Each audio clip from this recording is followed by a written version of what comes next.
With the launch of Bugsnax only weeks away, HGC felt it was the perfect time to take a look back at developer Young Horse's previous title, Octodad Dadliest Catch.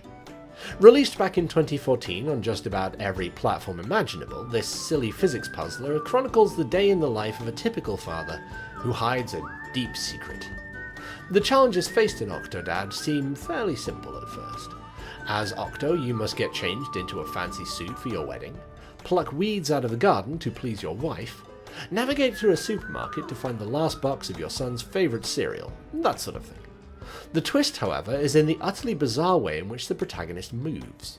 Much like a 3D version of Quap, Octo's legs must be controlled individually, with separate buttons for lifting feet and swinging legs.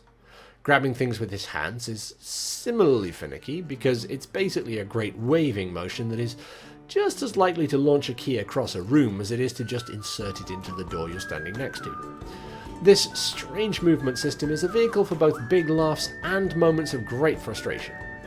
Octo will skitter across the backyard, violently yanking the mower across weeds and flowers alike, to be met with a calm "thanks dear" when he's done. An arcade game is similarly thwarted by Octo's uncanny flexibility, disappointing any onlookers who believe that if you're going to clamber on the basketball hoop, that somewhat ruins the spirit of the game. On the other hand, there are sections where Octo needs to move precisely, and this is actually quite a challenge in many cases. His son Tommy, for instance, challenges Octo to race him up a jungle gym. A ridiculous trial of rolling logs, swing ropes, monkey bars, and giant fans.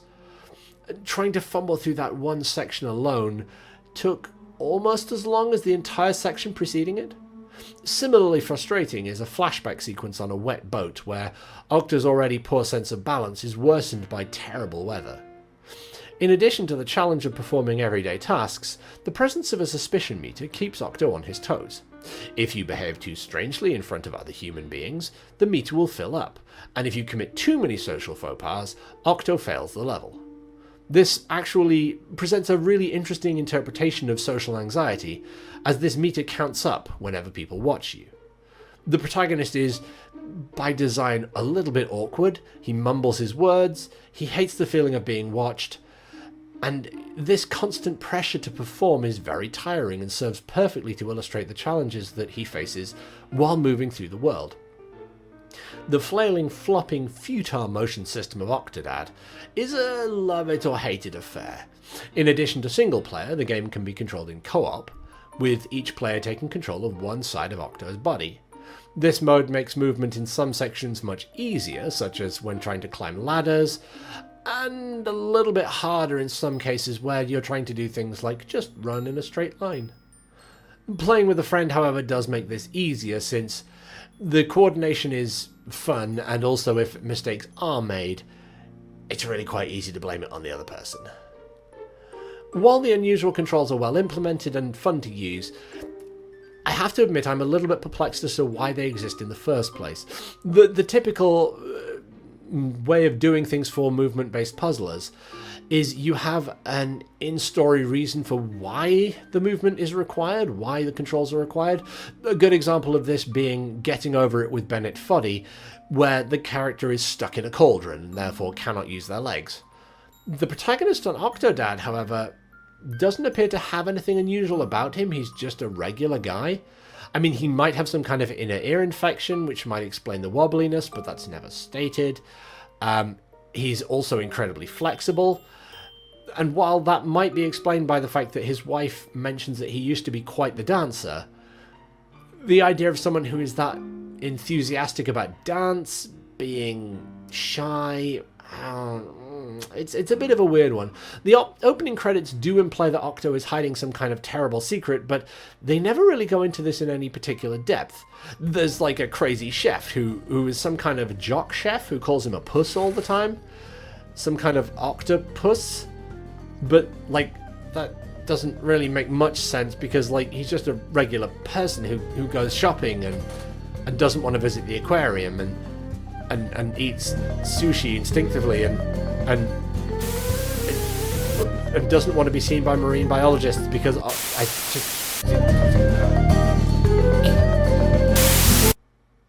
Wait, he's a what?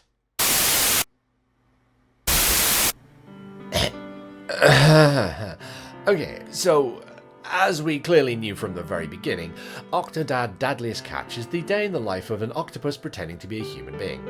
Despite the utterly ridiculous premise, the story of the game is surprisingly heartwarming. Octodad really does just want to be the best father he can, and he does a better job of it than a lot of humans. While the jokes come thick and fast, the central concept of feeling like the odd one out rings true and gives a surprising level of depth to the narrative. Most of the challenges Octodad faces are relatable, from feeling awkward in public to causing issues in your relationship due to a lack of communication. By the end of the 3-hour gameplay, Octodad actually feels more human than most video game protagonists. The basic concept of an octopus pretending to be a human could have dropped very neatly into the uncanny valley had the developers gone for a more realistic style. Thankfully, the warm, cartoony cell shading makes Octodad look much friendlier and much less out of place among the more conventional humans. Since all the buttons are tied up in controlling Octodad's various limbs, camera angles can be frustrating at times, and usually the viewpoint is useful, but now and then Octodad will need to flop around a blind corner or climb a partially concealed ladder. As a physics game, I also encountered a few glitches, objects phasing out of existence, the captain's key being inaccessible unless you just reach straight through the locker and grab it, or one of your children standing on one of your tentacles and preventing progress because you can't make them move. The game, however, does checkpoint fairly well, so very little progress tends to be lost. It is, however, frustrating if you have to repeat a tricky area due to one of these bugs. Overall, however, Octodad Dadliest Catch is a charming, funny puzzler. The game is an experience that is highly ridiculous, but every moment is special. And also it has a very thoughtful story, and here's to hoping that Bugsnax can bring to the table that same combination of absurdist ideas and ridiculous gameplay. Overall, heartily recommended.